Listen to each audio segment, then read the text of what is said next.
변호사님, 네. 지금 쓰고 계신 게 의견서인가요? 네, 변호인 의견서를 쓰고 있습니다. 어떤 사건인지 대충만 얘기해 주실 수 있나요? 이제 중강간 사건인데요. 좀 설명을 드릴 부분이 있는데, 중강간이라고 하면 심신상실 또는 한거불능 상태에 있는 피해자에 대해서 이제 성관계를 한 경우에 그걸 중강간이라고 하거든요. 사실 요즘에 성범죄의 형태가 되게 트렌드가 많이 바뀌었어요. 그러니까 제가 2005년 당시에 초임 시절에 이제 권총 차고 이제 막 술잘 돌아다니던 시절에는 정말 말 그대로 강간, 그러니까 강간이라는 건 폭행, 협박이 있어야 되거든요. 근데 그 폭행이나 협박의 정도가 상대방이 한거 불능 상태일 정도로, 그러니까 상대방이 완전 꼼짝달싹 못할 정도의 폭행, 협박이 있어야 돼요. 그래서 예전에 제가 112 순찰차 타고 새벽에 막 그 야간 순찰 다니고 신고 출동 나갈 때는 그런 사건들이 되게 많았어요. 예를 들면 원룸촌에 젊은 여성분들 혼자 사시는 경우가 많잖아요. 그러면 그 창문 이렇게 허술하게 이제 창문 안 잠그고 이러면서 그 안으로 들어가는 거예요. 그래서 목에 칼을 겨누고 막 112 신고해서 막 그 일대를 수색하고 다니고 이런 범죄들이 많았거든요. 그런데 요즘에는 사실 그 정도의 오리지널 그런 강력 범죄는 없어요. 대신 이렇게 좀 경계선상에 있는 범죄들이 많아졌어요. 경계선상이. 아까 제가 설명드렸듯이 그 폭행 협박은 상대방의 한거가 불능한 정도로, 이걸 우리가 이제 최상위의 폭행 협박이라고 하는데 요즘에는 그 정도가 안 되죠. 그렇다면 어느 정도의 폭행 협박이 있어야만 강간죄가 성립하느냐, 강제추행죄가 성립하느냐. 사실 상대방의 행동을 한거 불능 상태에 이를 정도의 폭행 협박이 없다면 기본적으로 강간이나 강제추행죄는 성립하지 않습니다. 근데 요즘에 그러면 많이 궁금해 하시는 게, 폭행 협박 없이 상대방한테 폭행 협박을 하지 않고 갑자기 이렇게 막 달라와서 만지다든지 아니면 뒤에서 앉는다든지 이런 거는 그러면은 강제추행죄가 성립하지 않느냐라고 물어보시는 분들이 많으세요. 그런 것들은 기습추행이라고 합니다. 그것도 똑같이 강제추행죄로 처벌이 돼요. 근데 요즘에 많이 신고나 고소가 들어오는 부분이 조금 애매한 부분. 예를 들면 우리가 당연히 신체 주요 부위 같은 경우에 성적으로 민감한 부위는 당연히 강제추행죄가 성립될 텐데 뭐 술집에서 같이 술을 마시고 이렇게 나와서 담배를 한 대 피면서 허리를 조금 감싸놨다든지 아니면 어깨 동무를 좀 했다든지 아니면은 그냥 조금 가까이 보고 싶어서 얼굴을 들이댔다든지 이게 과연 강제추행죄가 성립할 수 있느냐. 그리고 강제추행죄는 상대방의 비동의, 그러니까 거부 의사를 기본 전제로 하기 때문에 좀 전까지 되게 이야기 잘 나누고 있다가 나와서 어느 정도 이야기를 나누면서 터치가 약간 있었다고 해서 그것만으로 강제추행죄가 성립하느냐, 이런 부분들이 논란이 되죠. 예를 들면 직장에서 상사가 여직원의 어깨를 살짝 건드렸다. 사실 조심을 해야 되는 걸까요?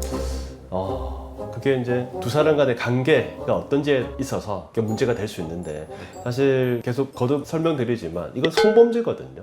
성적 수치심을 전제로 합니다.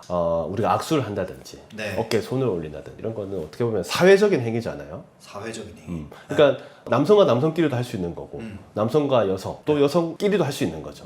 그래서 단순히 이건 정말 누가 봐도 그 행위 자체가 사회적 행위라고 인정된다. 그러니까 가볍게 격려의 의미로 손을 토닥토닥 한다든지 아니면 악수를 한다든지 이런 정도는 추행이 안 되죠. 근데 이제 반대 피해자 입장에서는 어깨에 손 대는 것만으로도 너무 싫었다. 저 사람 원래부터 나 싫어하고 저 사람이 내 몸에 조금이라도 손대는 거 너무 싫다. 근데 그거는 자기 개인적인 감정인 거예요. 만약에 또 바꿔서 그 피해자분이 이렇게 민소매 티를 입고 있어서 어깨가 드러났다. 그래서 살이 접촉이 될 정도의 어깨를 쳤다. 그건 또 될 수가 있죠. 애매하네요. 그러니까 여러 가지 상황에 따라 달라질 수가 있어요. 관계에 따라 달라질 수가 있고 딱 일률적으로 어느 행위는 되고 안 되고 이게 아니라 그 사람과의 관계, 그 상황, 그런 것들이 그 전후 관계 또 여러 가지 영향을 미치기 때문에 그거는 잘 판단을 해보셔야 될 것 같아요. 그러니까 어느 정도는 상식적인 선에서 처벌이 되고 안 되고가 결정난다고 이해도 될까요? 그렇죠. 네. 그럼 변호사님, 좀 더 심각한 이슈들로 가자면 요즘 그런 거 많잖아요. 워낙 이제 관계를 좀 이제 가볍게 하는 경우가 많으니까 원나잇을 많이 하는데, 근데 이제 원나잇을 합의하에 이제 남자는 했다고 생각하고 합의하고 한 것 같은데 다음날 이제 주로 이제 여성분들이 신고를 하는 경우가 이제 꽤나 있잖아요. 그런 사건도 워낙 많이 하시고. 이건 남자 입장에서 피할 방법이 없나요? 그러니까 제가 여청수사팀장 할 때도 이게 이제 중간간이거든요. 아, 이게 중간간. 네, 중간간 사건인데 이런 일들이 많았어요. 그러니까 중간간 규정이 어떻게 되어 있냐면 상대방의 심신상실 또는 한거불능 상태를 이용해서 가늠한 경우에 이제 처벌이 되는 건데 보통 일반적으로는 약물에 취했다든지 아니면 술에 취해서 완전히 이제 기억을 못할 정도로 잠에 든 상황에서 이제 관계가 이루어지면 사실은 이 사람은 한거불능 상태에 있는 거잖아요. 그러니까 폭행 협박으로 이 사람을 한거불능 상태로 만드는 거 네. 왜 나는 이미 한거불능 상태에 있는 네. 와중에 다른 사람이 나를 이렇게 범하게 되면 그 처벌하는 거죠, 똑같이. 이런 경우들도 많아요. 그러니까 저희가 실제 수사를 해보면 여성분은 유부녀였어요. 유부녀였는데 자기가 유부녀라는 사실을 숨기고 이제 남성을 만났죠. 이렇게 어떻게 해가지고 그래서 같이 이제 숙박업소에 갔고 관계를 하고 그 헤어지고 나서 남편한테 들킨 거예요. 근데 이제 할 말이 없으니까 나 사실은 그 남자한테 당했어. 나는 그냥 술 취해가지고 있었는데 그 남자한테 당했어. 이렇게 해서 고소를 하러 와요. 근데 CCTV 다 보거든요. 그렇죠. 그 사람이 숙박업소에 오기 전 상태가 어땠는지, 그 숙박업소에서 객실로 올라갈 때 상태가 어떤지 어깨동무를 하고 가더라고요. 그럼 당연히 무혐의입니다. 네, 그러니까 그 중간간에서 말하는 심신상실이 한거불능 상태는 최근에 대법원 판례에서 딱 기준을 나눠줬어요. 단순히 조금 취해서 기억을 못하는 정도, 우리가 필름이 끊기는 정도는 아니고 우리가 술 좀 많이 마시면 전날 어떤 기억이 뜨듬뜨듬 기억나는 경우가 있잖아요. 그 정도를 블랙아웃 상태라고 하거든요. 그거는 완전히 이제 필름이 끊긴 상태는 아니고 기억을 조금 잃은 거. 그 상태는 우리가 중간간에서 말하는 한거불능이나 심신상실 상태가 아니라고 봐요. 그래서 완전히 그냥 필름이 끊긴 상태.